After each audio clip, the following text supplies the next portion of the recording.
నమస్తే, welcome to hit of అట్టా. నేను రాజశేఖర్. ప్రధానంగా సినిమాలన్నీ కూడా పరీక్షించుకోవడానికి సమయం ఫ్రైడే అనమాట. సో ఫ్రైడే రెండు సినిమాలు మనకు ప్రధానంగా ఉన్నాయి. పిండం ఒకటి, చెగువెర బయోపిక్గా వచ్చినటువంటి చే.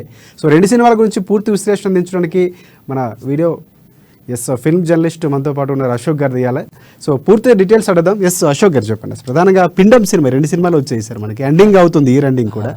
పిండం ఎలా ఉంది అసలు? అంటే ఇయర్ ఎండింగ్ వచ్చేసరికి మనకు సంక్రాంతి సినిమాలు ఈ హవా వేరే ఉంటుంది, మనం అందరూ చూసుకోవచ్చు. దీంతో ఏం చేశారంటే సలార్ నెక్స్ట్ వీక్ ఉంది, ఆల్రెడీ టీమ్ అనౌన్స్ చేసిన పరిస్థితి. సో ఇప్పటికీ వచ్చేసరికి 7 సినిమాలు రిలీజ్ అయినాయి. పిండంతో పాటు పిండం, చే అనే చెగువేర బయోపిక్ సినిమా వచ్చేసి, తిగమక తాండా ఒకటి, కలశ, ఆలంబన, ఇలా సినిమాలు జోరుగా హుషారుగా ఈ సినిమాలన్నీ వరుసగా బట్టాయి. దాదాపు 7 సినిమాలు, 7 సినిమాలు మొత్తం అంటే తమ అదృష్టాన్ని పరిశీలించుకునేందుకు వచ్చాయి. ఎందుకంటే సలార్ మీద వాళ్ళు కాంపిటీషన్ ఉన్నటువంటి పరిస్థితి. సో వారికి ఖచ్చితంగా అనువైన సమయం. తర్వాత తప్పితే మళ్ళీ సంక్రాంతి సీజన్ వచ్చేస్తుంది. సో సినిమా లేనటువంటి పరిస్థితి. సో కాబట్టి అన్నీ కూడా ఈరోజు తమ అదృష్టాన్ని పరిశీలించుకునేందుకు ఇక్కడ బాక్స్ ఆఫీస్ బరిలో నుంచి. ముఖ్యంగా మీరు అడిగారు పిండం అనేది టైటిల్లోనే చూస్తాం, ఒక నెగిటివ్ వైబ్రేషన్ ఉంది. పిండం అనగానే ఏంటో అని అనిపిస్తుంది. అంటే మనం చాలా సినిమాలు చూసినాం. అంటే పిండం దానికి సంబంధించిన తాలూకా ఏంటి అనే సినిమాకు కథ విషయానికి వస్తే యాక్చువల్గా మనతో పోతే మనం చాలా సినిమాలు చూసాం. ఇదైతే రొటీన్ కథ తీసుకున్న డైరెక్టరు, ఆ తీసుకునే విధానంలో ఆయన రొటీన్ అంటే మనం చాలా సినిమాల్లో చూస్తుండొచ్చు. ఒక పాతింట్లోకి ఆల్రెడీ ఆత్మలు ఉంటాయి, ఆడుకొని ఒక కుటుంబం పోతే ఆ కుటుంబం ఇట్లా ఇబ్బంది పడ్డది, ఎట్లా బయటపడదు అనేది సినిమా కథ. ఇట్లా రొటీన్ స్టోరీ. అయితే దీంట్లో కొంచెం స్క్రీన్ ప్లే అది కొంత యాక్టర్స్ ఈశ్వరీరావు, ఇప్పుడు శ్రీరామ్, వీళ్ళందరూ కొంచెం అంటే సీనియర్ యాక్టర్స్ ఉండడం వల్ల, ఈశ్వరీరావు మొత్తం ఆమె ఈ సినిమా అంతా మెయిన్ లీడ్ చేస్తుంది. తాను ఉండడం వల్ల సినిమాకు తాంత్రిక విద్య నేర్చుకున్న వ్యక్తి ఆ కుటుంబాన్ని ఎట్లా బయట చేసింది, ఎట్లా కనబడుతుంది అనేది చూపించారు. ఆ చూపించిన విధానం కొంత సినిమాలో అదొక్క స్క్రీన్ ప్లే తప్ప ఈ రొటీన్ కథను ఎంచుకున్న విధానం మాత్రం అందరికీ రొటీన్ ఫీలింగ్ కలుగుతుంది. ఎందుకంటే మనం ఇలాంటి కథలు చాలా చూసాం, చాలా సందర్భాల్లో హిట్లయినాయి. అవి మళ్ళీ తీసారన్న భావన కలిగింది. ఓవరాల్గా డైరెక్షన్ విషయానికి వస్తుంటే స్క్రీన్ ప్లే ప్రధానంగా ఇలాంటి సినిమాలకి మ్యూజిక్ ఎంత అవసరమో, బ్యాక్గ్రౌండ్ కూడా ఎంత అవసరం, అలాగే స్క్రీన్ ప్లే కూడా చాలా ప్రధానం, రెండు కంబైన్డ్గా ఉంటాయి. సో అది ఎంతవరకు ఎలా ఉంది అసలు? అంటే సాయి కిరణ్ దైద ఆయన యాక్చువల్గా మంచి ఎంచుకున్నాడు. అంటే ఈశ్వరీరావు లాంటి సీనియర్ యాక్ట్రెస్ ఆమె చూడొచ్చు, చాలా సినిమాల్లో కూడా రజనీకాంత్ తోటి ఈ మధ్యన చేసి హిట్ కొట్టిన సందర్భం చూసాం. తెలుగు సినిమాల్లో చాలా సినిమాలు చేసింది. శ్రీరామ్ కూడా ఇప్పుడు వరుసగా ఓటీటీ సినిమాలు కానీ మళ్ళీ రీలాంచ్ లాగా చాలా బాగా మంచి సినిమాలు చేస్తున్నారు. అయితే ఇతను చెప్పిన సాయి కిరణ్ చెప్పిన కథ వాళ్ళకి నచ్చింది ఏంటంటే, ఒక ఆత్మలు ఉండడం, ఆ ఆత్మ నుంచి ఆ ఆత్మల వల్ల కుటుంబం ఎంత ఇబ్బంది పడ్డది అనేది చూపించి 1959లో ఇప్పుడు ఉన్నటువంటి సిచ్యువేషన్స్ కూడా కలిసి కథ ఉంటుందని విన్నాం. అవును, అంటే బ్యాక్ ఉన్న కథ ఆత్మలు ఇప్పుడు ప్రజెంట్ ఉన్న వాళ్ళని ఎట్లా ఇబ్బంది పెట్టాయి, వాడు ఎందుకు పోలేవు, వాటి అనుకున్నటువంటి అసలు నేపథ్యం ఏంది, అవి ఈ కుటుంబ సభ్యులు ఇబ్బంది పడడానికి కారణం ఏంటి అనేది అంతా స్క్రీన్ మీదే చూడాలి. ఇవి చెప్పడంలో, ఒక ఎమోషనల్గా చూపించడంలో, అంటే కొత్తదనాన్ని కొన్ని కొత్త సీన్లు రాసుకోవడంలో కొంచెం ఇంట్రెస్టింగ్ అనిపించే సందర్భాలు ఉన్నాయి కొన్ని. అయితే కొన్ని విషయాలు ఆయన ఎప్పుడో 1920-30s చూపించినటువంటి స్టోరీ చూపించినప్పుడు కొంత అప్పుడున్న పరిస్థితులు చూపించుంటే బాగుండేది. ఇది కొంచెం న్యాచురల్గా అంటే ఇప్పుడున్న పరిస్థితుల్లాగానే కొంత ఉంది. అవి కొంత ఆయన ఆ విషయంలో కొంత నిర్లక్ష్యం చేశారా లేకపోతే పట్టించుకోవాలని తెలియదు, కానీ అది కొంత మైనస్ అనిపించేటువంటి పరిస్థితి. మ్యూజిక్ ఎలా ఉంది? కృష్ణ సౌరభ్ మ్యూజిక్ కూడా అందించారు సినిమాకి. ఇలాంటి సినిమాకి చాలా అసలు భయపెట్టాలంటే మ్యూజిక్ చాలా ప్లస్ పాయింట్ అవుతుంది సినిమాకి. సో ఆ మ్యూజిక్ విషయానికి వస్తే ఎలా ఉంది? ఖచ్చితంగా ఈ సినిమాకి మ్యూజిక్ కొంచెం ప్రాణం పోస్తుందని చెప్పొచ్చు. ఎందుకంటే ఈ సినిమా మొత్తం కొట్టిపడేలాం, కొంచెం రొటీన్ కథ ఉండొచ్చు, కానీ కథనాల విషయంలో డైలాగ్స్ కావచ్చు, ఈగర్గా వెయిటింగ్, ఒక మిస్టరీ థ్రిల్లర్ ఉంటే ఎలా ఉంటుంది అనేది చూపించారు. దానికి తగ్గట్టు మ్యూజిక్ ఉంది. ఆ మ్యూజిక్ కూడా అంటే ఎట్లా మనకు తెలుసు, థ్రిల్లర్ సినిమాకి ఎట్లా ఉండాలి, ఈ సస్పెన్స్ ఎట్లా ఉండాలి, మిస్టరీ సినిమా ఎట్లా ఉండాలి, మ్యూజిక్ అనేది ప్రతి సీన్లో కూడా తన కొత్తదనంగా చూపించడం. ఈ సినిమాకి మాత్రం ఆ మ్యూజిక్ కూడా ప్రాణం వస్తుంది. ఆ మ్యూజిక్ లేకపోతే ఇటువంటి సినిమాలు చూడలేము, ఎంజాయ్ చేయలేము. తర్వాత ఆ సినిమాలను కూడా కొంచెం ఎగ్జైటింగ్గా చెప్పుకునేటువంటి పరిస్థితి ఉండదు. మ్యూజిక్ ఈ సినిమాకి చాలా హెల్ప్ అయిందని చెప్పొచ్చు. ఫైనల్గా సినిమాటోగ్రఫీ సతీష్ మనోహర్ ఆయనది ఎలా ఉంది పనితనం? అంటే ప్రధానంగా దీనికి కూడా కెమెరా పనితనం చాలా ముఖ్యంగా భూమిక పోషిస్తుంది. సో ఎట్లా ఉంది అది? అంటే కెమెరా పనితనం కూడా బాగుంది చాలా యాక్చువల్గా. ఎందుకంటే మంచి బడ్జెట్ తోటి ఈ సినిమాని తీసుకురావడం జరిగింది. ఎందుకంటే ఈశ్వరీరావు, శ్రీరామ్, అవసరాల శ్రీనివాస్ కూడా దీంట్లో యాక్ట్ చేయడం జరిగింది. అయితే రికగ్నైజ్డ్. అయితే వీళ్ళు చెప్పిన విధానం స్క్రీన్ ప్లే మాత్రం కొత్తగా అనిపిస్తుంది, కొత్తదనం అనిపిస్తుంది. ఈ స్క్రీన్ ప్లే అరే బాగా ఎంజాయ్ చేసినట్టు అనిపిస్తుంది.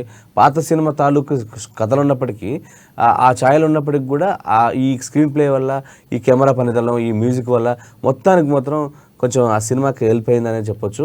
మొత్తానికి కూడా ఇంకో ట్విస్ట్ ఏంటంటే పిండం 2 కూడా సీక్వెల్ ఉండేటువంటి అవసరం ఉందన్నట్టు ఒక లాస్ట్ సీన్లో చెప్పేసిన సందర్భం ఉంది. సో మొత్తానికి డైరెక్టర్ సాయి కిరణ్ కూడా తను చెప్పాల్సుకుంది ఎట్లా చెప్పాడనేది ఈ సినిమాలో చూస్తే అక్కడ చూసే వాళ్ళకి ఎగ్జైటింగ్గా ఫీల్ అవుతారు. చాలా ఎమోషనల్ ఉంది ఇట్లా, ఎమోషనల్గా కూడా దాన్ని కనెక్ట్ చేయడం వల్ల ప్రతి ఒక్కరికి కూడా ఈ సినిమా నచ్చేటువంటి అవకాశం ఉంది కొంత.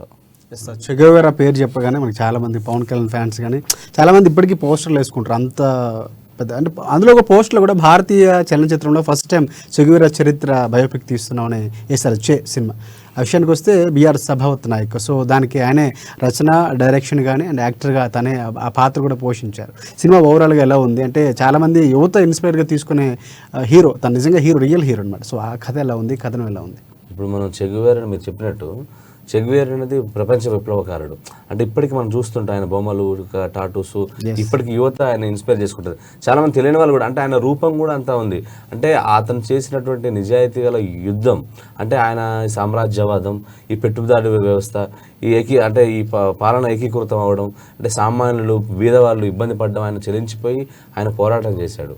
ఎక్కడో అర్జెంటీనాలో పుట్టిన అక్కడి నుంచి వచ్చి క్యూబా వీటిలో పోరాటాలు చేసి తర్వాత బొలివియాలో ఆయన చనిపోవడం జరిగింది. అంటే అటు 39 సంవత్సరాల్లో అతను ఒక మంచి సెటిల్డ్గా ఉన్నటువంటి ఒక అతను సెటిల్డ్గా ఉన్నట్టు ఒక మంచి వైద్య విద్యార్థిగా తను అనుకున్న లక్ష్యం చేరుకున్నాడు. కానీ ఇప్పుడు అతను మోటార్ సైకిల్ చేసినటువంటి ప్రయాణం, క్యాస్ట్రో వీళ్ళందరూ కలవడం వల్ల, క్యాస్ట్రో లాంటి నాయకులు అక్కడ ఉన్న పరిస్థితులు ఇవన్నీ కూడా వీటికి అన్నిటికీ దూరం చేయాలంటే, అంటే ఈ పేదరికాన్ని నిర్మించాలంటే, ఈ పెట్టుదారి వ్యవస్థని, సామ్రాజ్యవాదాన్ని రూపుమాల్పాలంటే, అంటే నిర్మూలించాలంటే ఏం చేయాలి అనేది ఆయన కొంతమంది అంటే దేశాన్ని, అంటే చాలామంది ఒక ప్రాంతంలో ఉద్యమాలు, విప్లవాలు చేస్తారు. కానీ ఈయన దేశాలకు ఈ విప్లవాన్ని ఆ రోజుల్లో తీసుకెళ్ళాడు. అప్పుడు చాలా అందరినీ, అంటే అక్కడ ఎక్కడికి వెళ్ళినా అక్కడ సైన్యాన్ని ఏర్పరచుకోవడం, వాళ్ళ కోసం, పేదవాళ్ళ కోసం పనిచేయడం, అంటే ఆ దేశం కోసం, ఆ దేశంలో ఉన్నటువంటి పీడిత ప్రజల్ని స్వతంత్రులుగా చేయడం కోసం అంత చేసింది. క్యూబా అంటే క్యూబా తర్వాత మన తెలుగులోనే వచ్చింది ఈ స్టోరీ.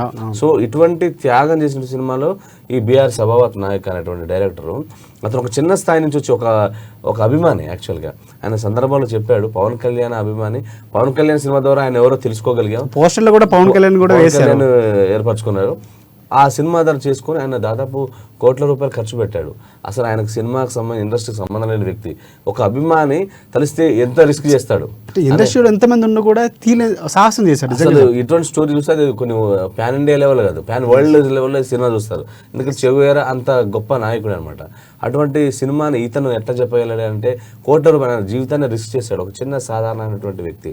సో దాంట్లో చెప్పడంలో కూడా చాలా చాలా ప్లాన్గా తీసుకున్నాడు, కొన్ని ఘట్టాలు తీసుకున్నాడు. దాంట్లో తనకున్నటువంటి లవ్ స్టోరీ అదంతా తీసుకున్నాడు. తను పోరాటాలు చేసిన విధానం కానీ, తను ఎలా మలుచుకున్నాడు విధానం కానీ, ప్రతి ఒక్కటి కూడా డీటెయిల్గా చెప్పగలిగాడు. కాకపోతే ఇక్కడున్న పరిస్థితులకు అనుగుణంగా, అంటే అతను అక్కడికి వెళ్ళి క్యూబాకి వెళ్ళి చేయలేదు, బొలివియాలో అక్కడికి వెళ్ళి చేయలేదు, షూటింగ్ చేయలేదు. కానీ ఇక్కడే చేసి, ఇక్కడ ఉన్న అడవుల్లో తనకున్న బడ్జెట్ మేరకు చేసి మొత్తానికి మాత్రం ఒక స్టోరీని, అంటే ఒక చెగోవెరా బయోపిక్ మనం పుస్తకాలు చదువుతాం, కానీ దృశ్య రూపంలో చూడాలంటే మాత్రం మనకు తెలిసిన భాషల్లో, మన తెలుగు భాషలో చూడాలంటే మాత్రం ఖచ్చితంగా ఇప్పట్లో వచ్చే సినిమా ఇదే చూడాలి, అంటే ప్రతి యువత చూడాలి. ఎందుకంటే అతని పోరాట స్ఫూర్తి ఎంతో స్ఫూర్తిదాయకం, ఆదర్శం, స్ఫూర్తిదాయకం. అంటే అటువంటి పోరాటాలు ఎందుకు వచ్చాయి, అటువంటి పోరాటాలు చేయడం వల్లనే ఆయన్ని ఎంతోమంది ఇన్స్పైర్ అయిపోయి మనం చూస్తుంటాం. ప్రతి పోరాటం అనేది ఎక్కడి నుంచి పుడుతుంది, అట్లాంటి విప్లవకాలను చూసే ఇప్పుడు అంటే సమాజంలో చాలామంది స్వతంత్రంగా ఉండాలన్నా, ఎదుగుతున్నా, అందరిలో సమానత్వం పెరుగుతుందన్నా, అంటే తారతమ్యాలు తీవ్రత తగ్గుతుందంటే కారణం ఇట్లాంటి పోరాట ఫలితమే. అట్లాంటి పోరాట యోధుడిని అంటే ఒక సినిమాగా రావడం, చేయడం, అతను రిస్క్ చేయడం, కోట్ల రూపాయలు పెట్టడం, అది చెప్పడం మాత్రం అతని స్థాయికి ఇది ఎక్కువ. ఎందుకంటే అతను చెప్పిన డీటెయిల్డ్గా కూడా ఒక టెక్నీషియన్ కనుక అనుభవం లేదు, బట్ కానీ ఒక కెమెరా పనితనం కావచ్చు, మ్యూజిక్ కావచ్చు, డైరెక్షన్ కావచ్చు, యాక్టింగ్ కావచ్చు, డైలాగ్స్ చాలా ఎక్సలెంట్ రాసుకున్నాడు. అంటే ఆయన మనకు ఆయన ఇంటర్వ్యూలో చెప్పడం జరిగింది, కేవలం 12 అంటే ఇంటర్ వరకు చదువుకున్న వ్యక్తి డైలాగ్స్ మాత్రం చాలా అద్భుతంగా రాశాడు. అంటే ఆలోచింపజేసే విధంగా వచ్చాయి. సినీ ప్రముఖులు కూడా ఆయన ప్రశంసలు కురిపించారంటే మనం అర్థం చేసుకోవచ్చు ఆయనకున్నటువంటి టాలెంట్ ఏందనేది కూడా చెప్పొచ్చు. అది మొత్తం మీరు అన్నట్టు ఇందాక ఒక పదం అంటే పుస్తకంలో ఉన్నది దృశ్య రూపంలో ఒక కథగా సినిమాగా తీసి ప్రేక్షకులు పరిచయం చేయాలని గొప్ప ఆ థాట్ అసలు ఎక్సలెంట్ అది. సో అది నిజంగా మీరు అన్నట్టు పాన్ ఇండియా ఒక రాజమౌళి లాంటి గొప్ప డైరెక్టర్ పట్టుకుంటే సో వరల్డ్ వైజ్గా రిలీజ్ అవ్వాల్సిన సినిమా. సో సినిమా ఓవరాల్గా అంటే తనకున్న మీరు ఇందాక చెప్పారు లిమిటెడ్ బడ్జెట్లో తను తీసిన సినిమా కానీ కథ కానీ కథనం కానీ ప్రేక్షకులు ఎంతవరకు ఆకట్టుకుంది అనుకోవచ్చు మనం, యూత్కి ప్రధానంగా ఎంతవరకు ఇన్స్పైర్ చేస్తుంది? ఖచ్చితంగా అంటే కథలోనే మనకి ఇన్స్పైర్ చేసే ఘట్టాలు ఉన్నాయి ప్రత్యేకంగా చెప్ప, కానీ అది తీసే విధానంలో డైరెక్టర్గా ఆయన ఎంతవరకు సక్సెస్ అయ్యాడు యాక్టర్గా అతను షూట్ అయ్యాడు, చేశాడు. కొంచెం నేటివిటీకి సంబంధించిన చిన్న ఇష్యూస్ ఉన్నాయి, కానీ కథ మాత్రం చెప్పగలిగాడు. ఆ పాత్రల ద్వారా అతను నిజ జీవితంలో ఎట్లా జరిగింది, అతను ఏ పరిస్థితుల వల్ల అతను చివరికి అమరుడయ్యాడు, 40 ఏళ్లలో అంటే 39 సంవత్సరాలలో ఎట్లా అమరుడయ్యాడు, అంత చిన్న వయసులోనే ప్రపంచాన్ని గడగడలని అంటే ప్రపంచంలో ఆయన ఆలోచింపజేసింది. ఆయనకు ప్రపంచవ్యాప్తంగా అభిమానులు. అయితే ఒక తెలుగులోనే చేశాడు, కానీ అది భారతదేశంలో ఉన్నటువంటి అన్ని భాషల్లో కూడా ఈ సినిమా చేయగలిగితే అంటే చెగువేరా ఎట్లా ఆయన స్థితిగతులు ఎట్లున్నాయి, అతని కుటుంబ నేపథ్యం ఏంది, అతను ఉద్యమ నేపథ్యం ఏంది, ఇవన్నీ తెలుస్తాయి. ఎందుకంటే అటువంటి సినిమాలు ఎందరికో ఆదర్శంగా ఉంటాయి. ఆయనకు కూడా 4 డబ్బులు రావాలంటే కూడా అందరూ చాలా మంది ఈ సినిమాలో పవన్ కళ్యాణ్ చూస్తే బాగుంటుంది అనుకునే రేంజ్ కూడా ఉండేది, అంటే ఒక రకంగా అలాంటివి ఉండేవి. సో దీన్ని ఇన్స్పైర్ చేసుకున్న తర్వాత సినిమాలో వచ్చే అవకాశం ఉంది అనుకోవచ్చు ఫైనల్గా మనకి. ఖచ్చితంగా వస్తుంది, ఎందుకంటే ఇది మనకు ఇండియాలో టచ్ చేయలేదు, బట్ చేస్తే మాత్రం పెద్ద సినిమా అవుతుంది. ఇది వరల్డ్ సినిమా, ఎందుకంటే ఇది ప్రపంచ విప్లవకారుడు కాబట్టి ప్రతి భాషల్లో ఆయనకు అభిమానులు ఉన్నారు, ప్రతి దేశంలో ఉన్నారు. ఖచ్చితంగా మంచి సినిమా అవుతుంది, చేయాలి. దాదాపు ఈ సినిమా తర్వాత మరిన్ని సినిమాలు కూడా వచ్చే అవకాశం ఉంది. ఇది చేశారంటే ఒక ప్రయత్నం మొదలుపెట్టాక ఈ ప్రయత్నాన్ని ఇన్స్పైర్ చేసి మరికొంతమంది సినిమాలు చేయడానికి కూడా ఆస్కారం కూడా ఉన్నటువంటి పరిస్థితులు మనం ఎన్నో చూసాం. ఇది కూడా రావచ్చు అని మనం అనుకోవచ్చు. రైట్, థ్యాంక్ యూ మీ విశ్లేషణ అందించినందుకు. అండ్ ప్రధానంగా ఈరోజు పిండం సినిమా చెగువేరా బయోపిక్ సంబంధించి చాలా సినిమాలు ఉన్నప్పటికీ మనకి సమయభావంలో 2 సినిమాల గురించి మనం మాట్లాడుకోగలిగాం. పూర్తి విశ్లేషణ అశోక్ గారు ఇచ్చారు. ఇది ఇవాల్టి హిట్ ఎఫ్ అట్ట. మరో వారం మరికొన్ని సినిమాలతో మీ ముందుకు వస్తాం. అంతవరకు చూస్తూనే ఉండండి అమ్మా న్యూస్, నిజం కోసం జనం కోసం.